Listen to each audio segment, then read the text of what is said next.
Swastiastu. Baik, kami dari kelompok 2 akan mempresentasikan materi terkait rangkaian kombinasional di bagian encoder.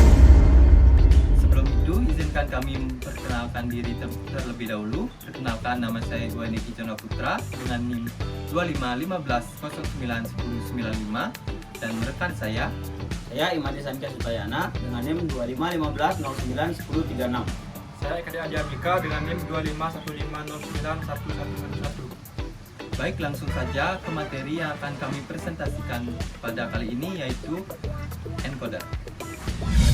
Baik, sebelum lanjut lebih dalam lagi terkait materi encoder, kita bahas sedikit dulu tentang pengertian dari rangkaian kombinasional. Rangkaian kombinasional dalam sistem digital adalah rangkaian logika yang keluarannya hanya bergantung pada masukan saat itu saja, tanpa adanya penyimpan seperti flip-flop atau memori. Nah, dalam rangkaian kombinasional terdapat beberapa bagian, salah satunya yaitu encoder. Encoder adalah rangkaian kombinasional yang berfungsi untuk mengubah sejumlah sinyal input menjadi bentuk kode biner pada keluarannya yaitu output. Sederhananya, encoder mengubah bilangan desimal menjadi kode biner. Nah, selanjutnya saya akan menjelaskan tentang fungsi encoder. Secara umum, fungsi encoder itu ada 3. Yang pertama yaitu mengubah input menjadi kode biner. Encoder mengubah sinyal input menjadi kode biner yang lebih singkat. Contoh pada 8 input ke 3 output bit. Itu ada pada encoder 8 to 3. Yang kedua yaitu menghemat jalur data. Dengan encoder, sistem hanya perlu mengirim beberapa bit biner. Ini membuat transmisi data lebih efisien dan mengurangi kebutuhan kabel atau pin. Yang ketiga, sebagai bagian dari sistem pengkodean data. Encoder ini digunakan untuk memberi identitas biner pada input tertentu. Misalnya tombol, sensor, atau alamat memori.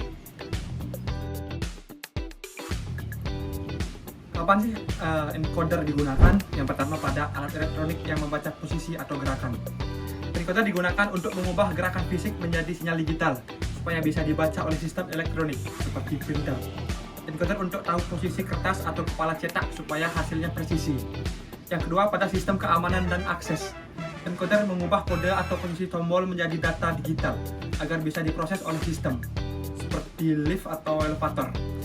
Tombol lantai dikonversi menjadi kode digital atau encoder lalu dikirim ke sistem kontrol lift. Dan yang terakhir pada sistem komunikasi atau kontrol jarak jauh. Encoder mengubah data atau perintah menjadi bentuk sinyal yang efisien dan dikirim. Seperti remote TV, encoder mengubah tombol yang ditekan menjadi sinyal inframerah dengan kode tertentu. Baik, kita lanjut ke jenis-jenis encoder. Yang pertama ada non-priority encoder. Encoder jenis ini hanya bekerja jika hanya satu input aktif pada satu waktu. Fungsinya adalah mengubah sinyal input biner menjadi kode output biner. Yang kedua ada priority encoder. Encoder yang memberi tingkat prioritas pada input tertentu. Jika 2 atau lebih input aktif, input yang prioritas tertinggi yang diambil.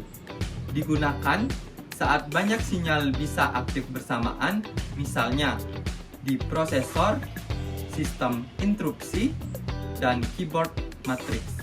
Nah, di sini saya akan menjelaskan tentang non-priority encoder. Bisa kita lihat di sini ada truth table. Yang kita pilih adalah truth table 4 to 2. Di sini kita bisa lihat ada input dan output. Inputnya yaitu I0, I1, I2, dan I3. Sedangkan outputnya ada X dan Y. Bisa kita lihat pada input akan membentuk matriks identitas. Berbeda dengan di decoder, jika di decoder pada outputnya yang akan membentuk matriks identitas. Di sini saya akan menjelaskan apa hubungan dari truth table ini pada saat kita membuat penggambaran di aplikasi Logisim. Nah, kita lihat pertama di sini ada input I0. Saat input I0 ini 1 atau menyala, tidak ada output yang menyala. Outputnya tetap 0 dan 0. Ini mengartikan bahwa pada input I0 tidak akan ada sambungan pada output manapun. Selanjutnya, input I1.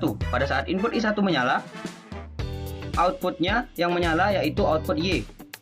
Di sini bisa kita artikan input I1 ini terhubung ke output Y. Selanjutnya, input I2. Input I2, pada saat input I2 menyala, output yang menyala adalah output X. Di sini diartikan input I2 terhubung pada output X. Yang terakhir, input I3. Pada saat input I3 menyala, kedua output ini menyala. Ini bisa diartikan input I3 terhubung pada output X dan Y.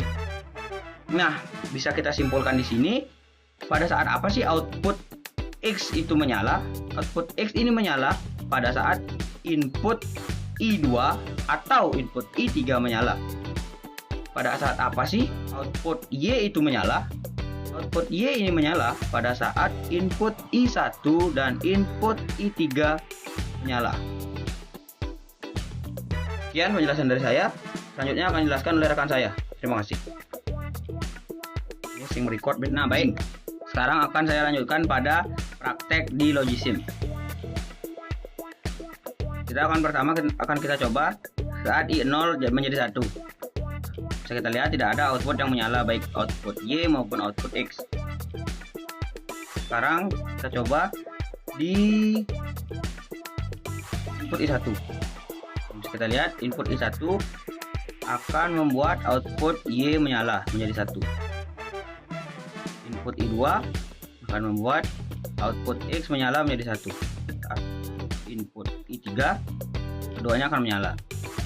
Nah, namun muncul permasalahan. Pada saat jika kita input I3 kita jadikan 1, keduanya menyala. Keduanya akan menyala pada saat I1 dan I2 juga dinyalakan secara bersamaan. Karena ini ada yang namanya priority encoder.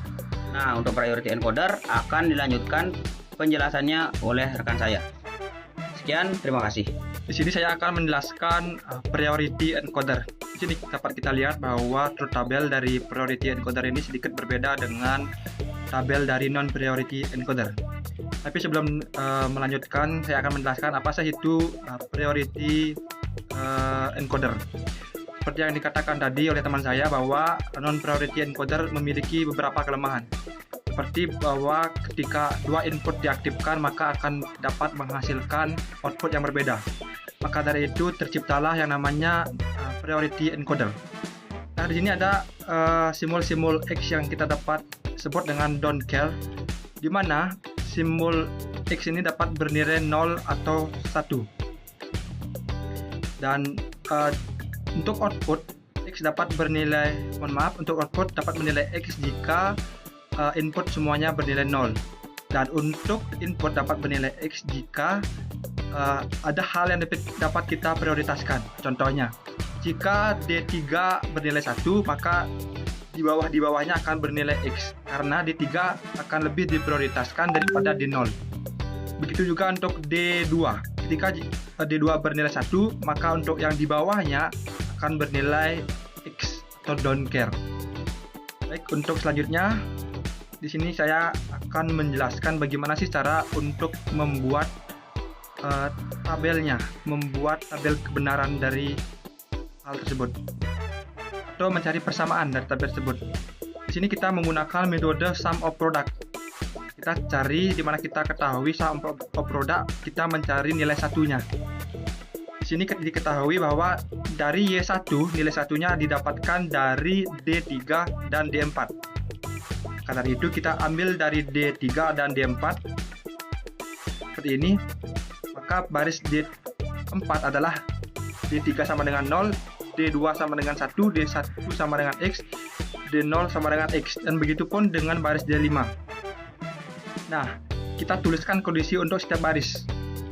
Untuk baris D3 dan D2 kita tuliskan, untuk baris D1 dan D0 kita tidak tuliskan, atau kita hiraukan semua variabel yang X-nya.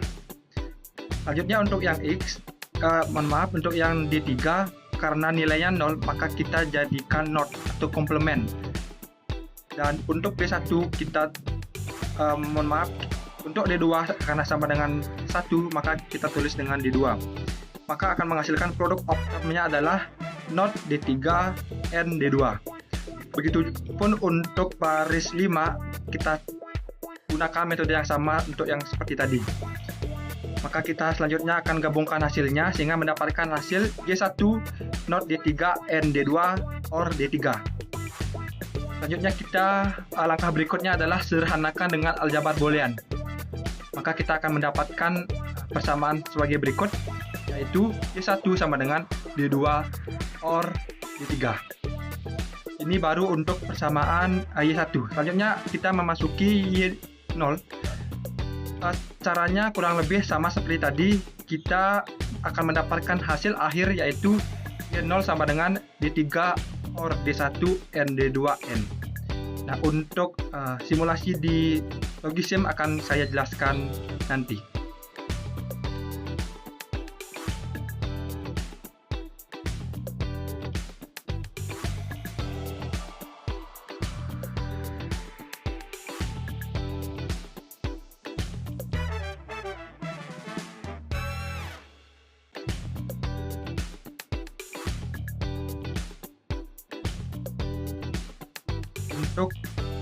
Untuk simulasi priority encoder part 2 di Logisim seperti ini. Tadi kan kita ketahui bahwa priority encoder itu artinya bahwa D3 akan mengalahkan semua ini, atau yang tertinggi atau yang teratas akan mengalahkan yang kecilnya. Mari kita praktekkan. Ini kita kan tadi sudah dapatkan persamaan seperti ini. Y1 sama dengan D2 or D3, Y0 sama dengan D2 or D1 N D not D2. Maka kalau kita hidupkan, contoh kita hidupkan D1, maka akan menghasilkan output kode biner 10. Mohon maaf, 01. Untuk kita hidupkan D2 maka akan kebalik, akan mendapatkan input 10. Berbeda seperti tadi non priority encoder, maka kalau kita menggunakan non priority encoder akan hidup dua-duanya. Nah, inilah keunggulan dari priority encoder. Begitupun kalau kita hidupkan D3 maka akan terlihat output kode bindernya yaitu 11, karena D3 seperti yang kita ketahui akan lebih tinggi derajatnya daripada D2, D1 dan D0. Mungkin kira-kira demikian untuk priority encoder di truth table. Kira-kira demikian untuk priority encoder pada encoder 4.2. Baik, sekian presentasi dari kami. Jika ada salah kata atau kalimat kami yang kurang berkenan, mohon dimaafkan. Kami tutup dengan para mesanti.